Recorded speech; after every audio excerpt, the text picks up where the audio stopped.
Most people would rather live a lie than be seen as a loser. They'll trade their peace for applause. They'll sacrifice their freedom for approval. They'll endure stress, fake friendships, meaningless success, just to be seen as winning in the eyes of people who don't even matter. But at what cost? According to the Stoic philosopher Epictetus, the real loser isn't the one who has less money, less fame, less attention. The real loser is the one who sacrifices their soul chasing things they don't even control. Because the moment you bet your happiness on how others see you, you become their slave. And if you really want to be free, if you really want to live instead of perform, you have to be willing to look like a loser, to be misunderstood, to let go of lesser things. Even if the whole world sees you fall, you rise inside. And that's the only victory that ever mattered. Epictetus taught that freedom is an internal game. And most people are losing badly. Not because they aren't successful, not because they aren't admired, but because they've built their entire life on unstable ground. External validation. Every compliment feels like oxygen. Every criticism feels like death. And so they live trapped, chained to the moods and opinions of everyone around them. But real strength, according to Epictetus, comes from indifference to what isn't yours to control. Other people's approval? Not yours. The outcome of your efforts? Not yours. The reputation they build about you in their minds? Not yours. And yet, look around. How many people are draining their lives dry just to win a game they were never supposed to be playing? Working jobs they hate to impress people they don't like, posting fake smiles online to maintain an image they don't even believe in. Chasing status, money, praise, hoping it will finally make them feel real inside. But it never does, because external wins will never heal an internal void. And that's why Epictetus called them lesser things. Not because success is bad, not because achievements are worthless, but because anything you cling to that you cannot control will eventually control you. And if you have to lose yourself to win in their eyes, you've already lost. Real freedom, real power comes when you can walk away. When you can stand in the silence of your own company, without applause, without admiration, and still feel complete. When you no longer fear looking like a loser, because you know you're not living for their eyes. You're living for your own soul. The moment you stop clinging to lesser things. You stop being a pawn on someone else's chessboard. You stop performing, you start living. And that's a kind of success no crowd could ever give you. And no crowd could ever take away. Most people don't even realize it. But the things they chase are the same things that control them. When you can't stand the idea of looking weak, you become a prisoner to appearances.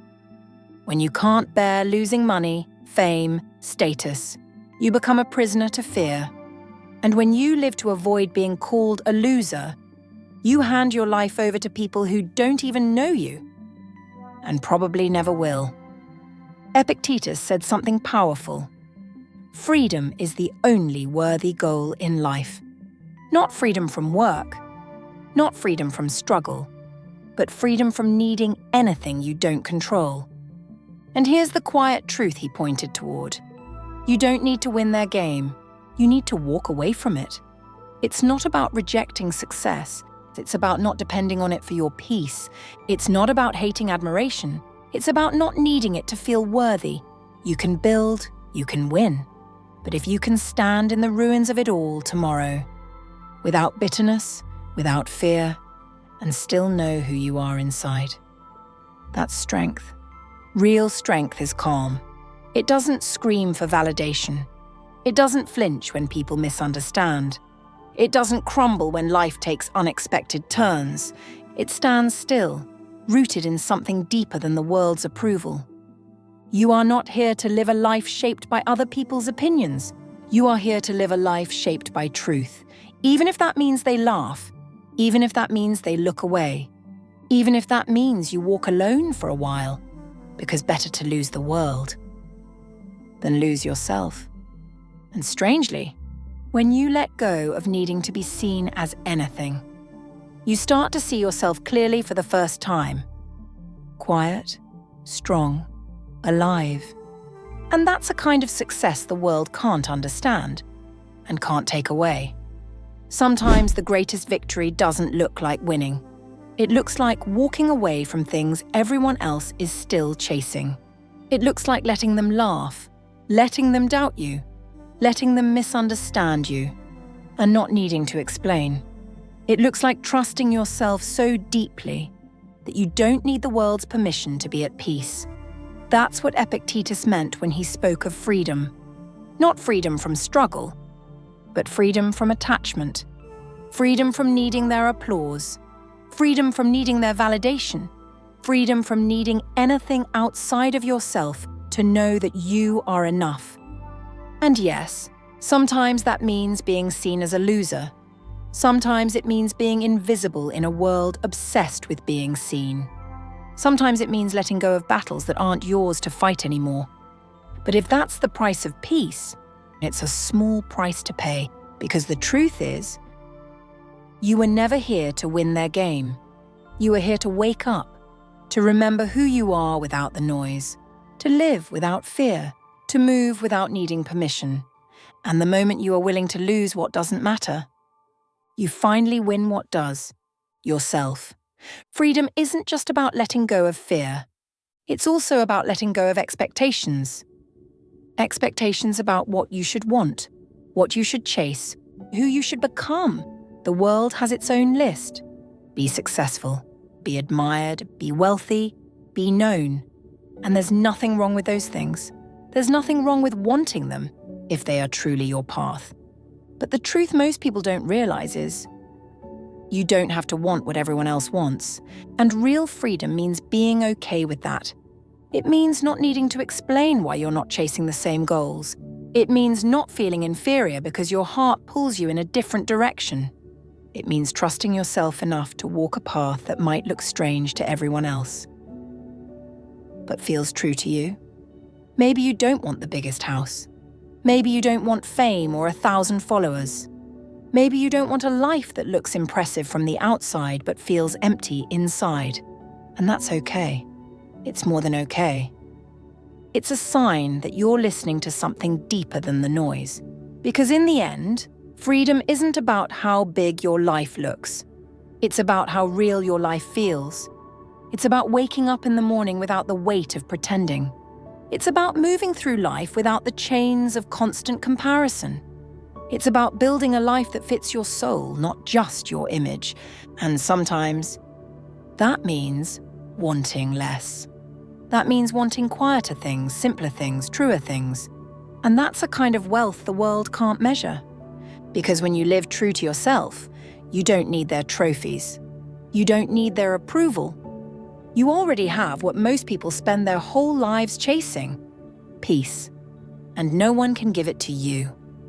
And no one can take it away. And the truth is, being seen as a loser isn't as terrible as it feels in the moment. It's not a death sentence. It's not the end of your story. It's not even the thing that defines you. Sometimes losing in their eyes frees you from a life you never wanted in the first place. And when you really look at it, what you lose is rarely something that mattered deeply to your soul. You lose appearances, you lose validation, you lose the pressure to keep pretending, and in exchange, you gain yourself back. There's nothing terrible about that. There's nothing weak about that. If anything, it's one of the strongest choices you can ever make. To stop living for the applause and start living for the truth. Epictetus didn't say winning is wrong. He didn't say achievement is bad. He just reminded us, if you need it to feel worthy, you're already a prisoner. Freedom means you get to choose what matters to you, even if nobody claps, even if nobody notices, even if they look at your life and call it failure. Because success isn't about how loud the world cheers. It's about how quietly your soul feels at peace. And sometimes, peace doesn't come from winning. It comes from letting go of what you were never supposed to carry in the first place. And maybe that's what we're all running from. Not the loss itself, but the silence it leaves behind. That moment when there's no applause, just you. And maybe that's the exact moment where life starts to become real again. Because losing the things you once clung to, losing the approval you once thought you needed, it isn't the end. It's the clearing before something deeper grows. It's the empty hands finally ready to hold something real. It's the quietness where you meet the person you were always supposed to become. Yes, it can feel like failure. Yes, it can feel like loneliness. Yes, it can hurt. But the things you're losing, the trophies, the recognition, the need to be seen as winning, they were never truly yours to begin with. They were just borrowed illusions, momentary flashes of approval here today, forgotten tomorrow, and in trading them away, you gain something eternal. You gain your own peace, your own clarity, your own life, no longer built on the shaky ground of their opinions. And if that costs you the image they had of you, if it costs you the admiration of people who only knew the surface of you, that's a trade worth making 1,000 times over. Because better to lose what was hollow than to spend your life trying to fill an emptiness that was never meant to be there. Better to walk a quieter path than to run on a stage built for someone else's applause. And so, if it looks like you're losing, if it looks like you're falling behind, if it looks like you've let go of what everyone else is still chasing, maybe that's not losing at all. Maybe that's the first real step back to yourself. And when you stand there, lighter than you've ever been, without the burden of their expectations, you'll see it clearly. It was never a loss. It was a return, and it was worth everything.